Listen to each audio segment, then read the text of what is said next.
Welcome to the Mastering the Keys series, where we learn how to master every key on the piano. Becoming familiar with each key will make it so that there are no more scary key signatures for you. The last major key video was in G, so let's travel down that wheel of fifths one stop to the next key of D major. Every time we move down the circle of fifths, we'll add another sharp. So in the key of D major, we see two sharps, which are F sharp and C sharp. So in the key of D major, every time we see an F or a C, there'll be F sharp and C sharp, even though there isn't a sharp sign next to the actual note. Now let's talk about the notes that make up the D major scale. Since we're in D, the root note of the scale will also be D.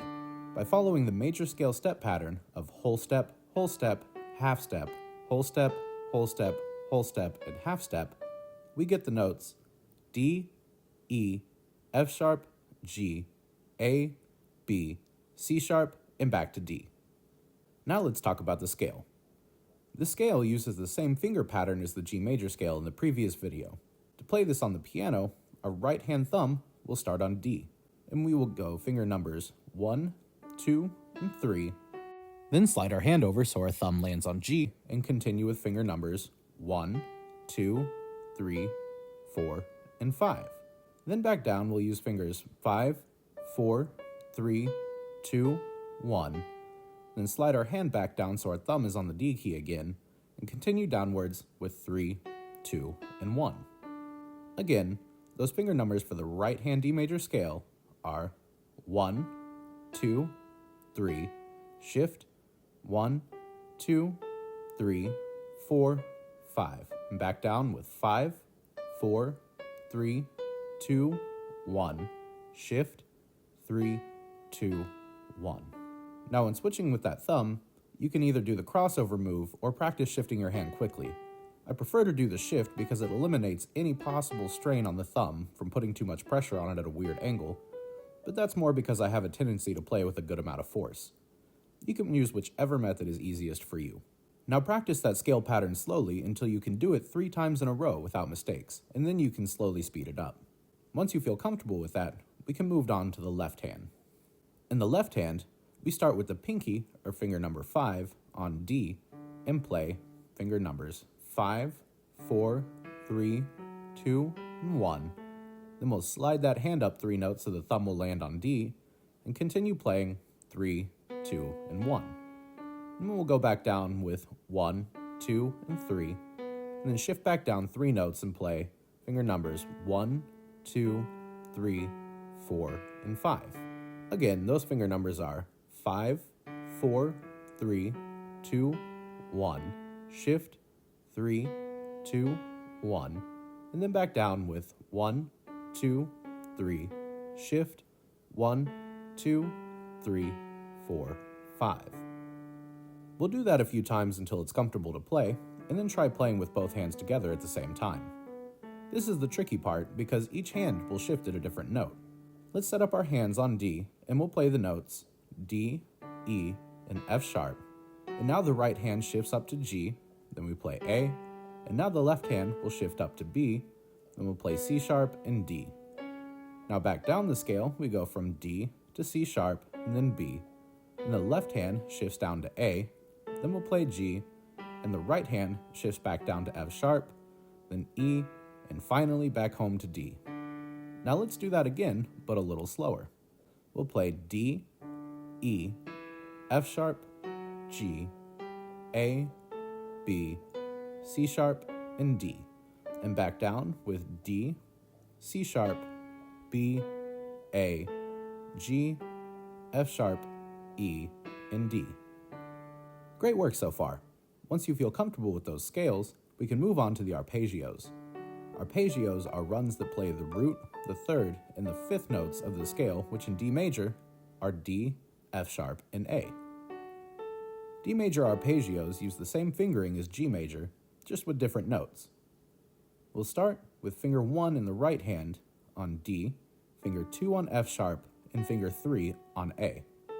Playing D, F sharp, and A, we'll then shift our hand up to have finger 1 on the next D above, and play D, F sharp, and A, and finally use that finger 5, our pinky, to play the D an octave up, before we come back down with A, F sharp, and D, and then shift our hand down to have 3 on A, 2 on F sharp, and finish up with 1 on D. Again, those finger numbers to the right hand arpeggio are 1, 2, 3, shift, 1, 2, 3, 5, 3, 2, 1, shift, 3, 2, 1. The left hand plays the same notes, but uses a different fingering. We use fingers 5, 3, and 2, starting with finger 5 on D, and we'll play D, F sharp, and A with 5, 3, and 2, and then use 1 on D. Then we'll shift our hand up to have finger 3 on the next F sharp, play A with 2, and finish with 1 on D. Then we'll head back down the piano with 2 on A, 3 on F sharp, and then we'll shift the hand to have 1 on the next D down below, then 2 on A, 3 on F sharp, and finally land with that pinky on D. Again, those finger numbers for the left hand are 5, 3, 2, 1, shift, 3, 2, 1, and then back down with 1, 2, 3, shift, 1, 2, 3, 5. Now we can practice each hand separately very slowly until you stop making mistakes, and then we'll try to put them together. Awesome job with those. I believe that those are the hardest part, so it gets easier from here. Now we can talk about the 1, 4, and 5, 7 chord progression. In the key of D major, the major 1 chord is D, spelled D, F sharp, and A. The major 4 chord is G, spelled G, B, and D. The 5, 7 chord is A7, which is spelled A, C sharp, E, and G. To make these chords fit a little bit better in the hand though, we'll play the 4 chord in its second inversion, so starting on D, in the 5, 7 chord in its first inversion, and remove the 5th interval of the chord, leaving us with the root, 3rd, and 7th notes of that chord. So to start our progression, we'll play the D major chord in its root position, and then we'll play the 4 chord, G, in its second inversion, so those notes will be D, G, and B. Then we'll go back to that 1 chord, and then the 5, 7 chord, A7, in its first inversion but without the 5th note of the chord, which gives us C sharp, G, and A. And after playing that, we'll go back to that D major chord in root position. When we play them all back to back, it looks like this.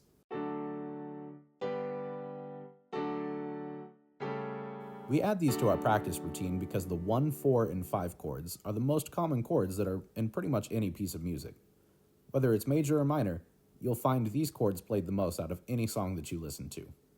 So when we learn these, it sets us up to play most songs in that key.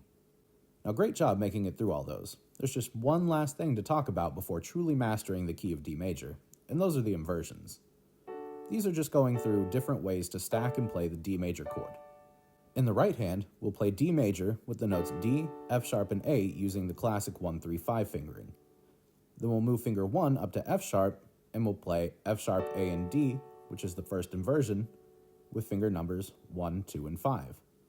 Then we'll move the right hand up again to the second inversion with finger 1 on A, and we'll play A, D, and F sharp with fingers 1, 3, and 5.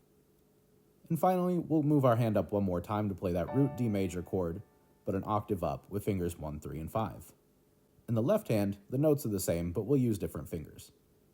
We'll play that root position D major chord with fingers 5, 3, and 1 on D, F sharp, and A. Then we'll shift our hand up to play the first inversion starting on F sharp with the notes F sharp, A, and D using fingers 5, 3, and 1 again. Then we'll move up to the second inversion, and so we'll have finger 5 on A, 2 on D, and 1 on F sharp. And then finally, we'll move up one last time to play that root D major chord an octave up with the classic 5, 3, 1.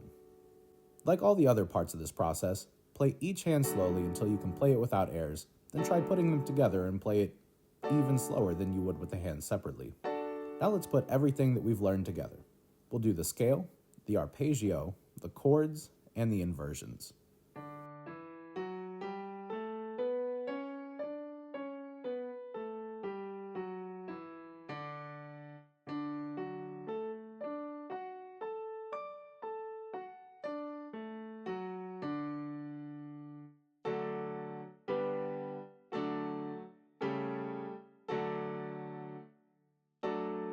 If you've made it through all of these steps, awesome job getting this far. Always remember that if you master something slowly, you can master it fast as well. You just have to make sure that you're going slow enough to develop that muscle memory in the beginning, and then you'll be able to play faster like I know everyone wants to.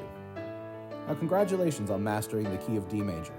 If you found this video helpful, please help out the channel by giving the video a like, and subscribe if you aren't already. Thanks for watching, and stay tuned for the next video.